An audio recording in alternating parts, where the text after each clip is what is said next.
Hey guys, it's MugenLord here, and today I just want to talk about the future of fighting games.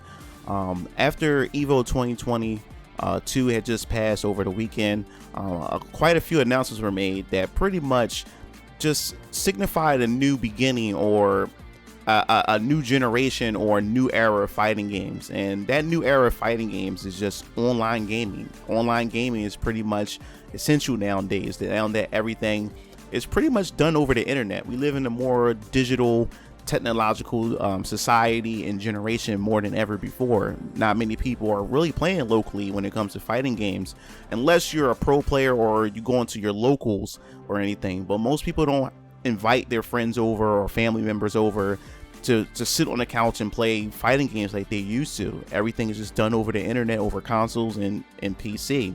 And the biggest hurdle that a lot of developers had to go through was this online netcode, more so Japanese developers, and really pretty much put a hole in how bad or their hurdle when it comes to online gaming is concerned for fighting games is when we had gotten to the pandemic, and when it was time to host online tournaments, it really showed where some of these developers' weak spot was when it came to their fighting games, and that was this online netcode. And essentially, if the online is pretty bad, a fighting game can essentially die, especially if there's no locals or places where you can play with other communities, or if there's no Discord or wherever you can be able to play these games. Pretty much that fighting game will essentially die if the game isn't really that good online, since that's where most of the player base happens to be at. So when the pandemic came, it really poked holes in that, and the games that really shined through and had a chance to really get that time to really become noticed was the ones that had good netcode, while the most popular titles that you see every year that has the most entrants kind of dwindled, or mostly dwindled, or haven't made an appearance at an online tournament, was because of how bad the netcode was. So the reason why I bring this up is because at EVO 2022, it looks like that Japanese developers more so are now really taking rollback netcode really seriously, compared to when you look at NetherRealm Studios, good netcode when it comes to their Mortal Kombat games. When you look at Microsoft when it came to Killer Instinct, really good netcode. Skullgirls, really good netcode. So a lot of Western developers never really had this issue. It was more so the Japanese developers, and it looks like that Japanese developers are finally opening up to rollback netcode opposed of delay-based netcode. Now, for those of you guys who don't know what rollback is, I'm not really a technological junkie, so I won't be able to really explain to you really well, but pretty much delay-based was pretty much the go-to standard for pretty much fighting games, and it pretty much wasn't really that good, especially the farther you are. Say for instance, if I'm playing from Philadelphia and I'm playing from somebody from Japan, it pretty much, as far as lag, latency is concerned, it really showed, especially when you go against other players from different countries where the internet is really not that great, and then you have delay based, so it was really bad. Rollback had pretty much what became like that new standard, is because with rollback, it's essentially like you're playing locally with somebody. Like that person is literally sitting in your living room, and you have good connection no matter where or whatever part of the world that you're playing that opponent from. You never really had to experience the lag or latency. You know, SNK have rollback netcode for their King of Fighters. And now they made an official announcement over EVO 2022 that now Samurai Shodown has rollback netcode, and it will be implemented in 2023 at the beginning of that year.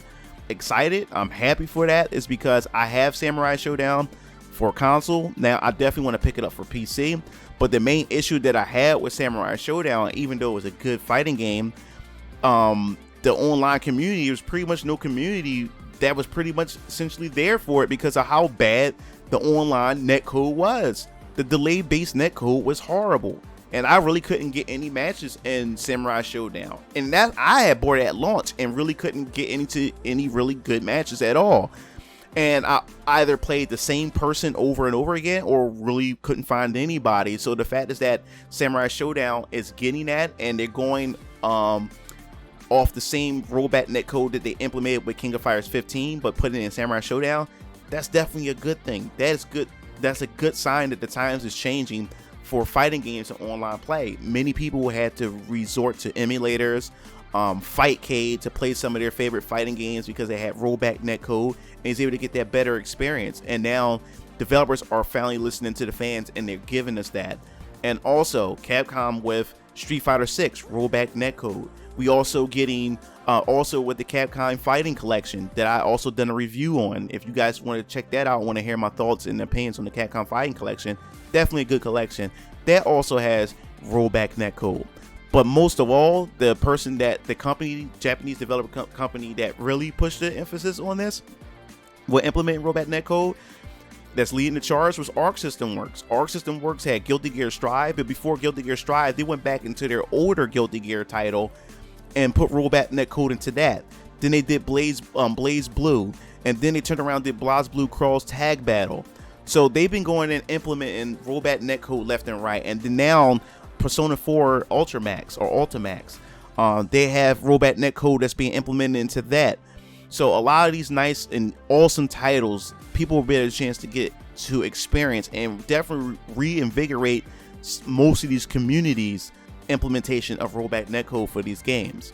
And now, what everybody was waiting for, Bandai Namco finally had bit the bullet and decided that they're going to do this with Dragon Ball FighterZ. Dragon Ball FighterZ, that's right, it's getting rollback netcode.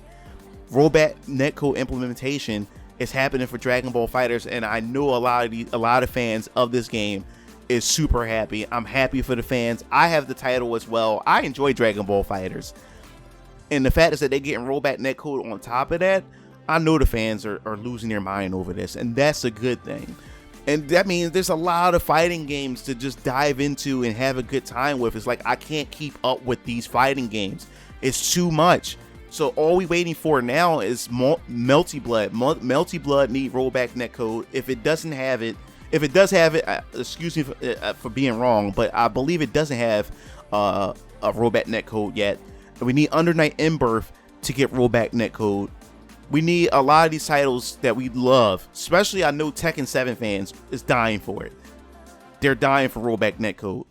So if Tekken 7 get rollback netcode as well, I think everybody's going to be happy. And I think this is definitely a sign of good times moving forward for the fighting game community and just for fighting games in general, because that's where we're heading to. But I think the biggest L, and I feel sorry for this community, is the Grand Blue Fantasy Versus community. Even though Grand Blue Fantasy Versus showing the support that it deserves, because now they're getting their own battle circuit, their own battle league, which is a good thing, but they haven't announced whether or not they're going to get rollback netcode. Now, I would say to fans, just wait first before we pass judgment, because Arc System Works rollback netcode for Strive and also for Dragon Ball FighterZ, which even though that's a collaboration with Bandai Namco as well, but I would say wait and see. There may be some more announcements in the near future as far as Grand Blue Fantasy Versus, so we could be getting rollback netcode sometime soon for it. So I'll just say, before you guys officially get upset about it, I think we should just wait and see, because I think we may be getting some rollback netcode for Grand Blue Fantasy Versus. Just wait and see. We just want to wait and see for that. But that's pretty much it for this video. I'm just happy to see that rollback netcode is finally being implemented to a lot of the popular fighting games and some of the obscure fighting games as well. That's just good for the fighting game community as a whole, because now a lot of players that were skeptical about getting into some of these fighting games or now will dive into it. And the good thing about it is too, there was an Evo sale for a lot of these fighting games, so people can just purchase the game now before the patch come in for it. So that's a good thing. So I'll definitely hear your thoughts in the comment section below. Do you think we're stepping into a new era of fighting games now that a lot of these game developers for these fighting games are now conceding and just giving into rollback netcode? So definitely hear your thoughts in the comment section below. If you liked the video, hit the like button and also hit that bell to be notified for more fighting game news and also JRPG news in the near future. This is MugenLord, sign off. I'll see you game fiends later. Peace out.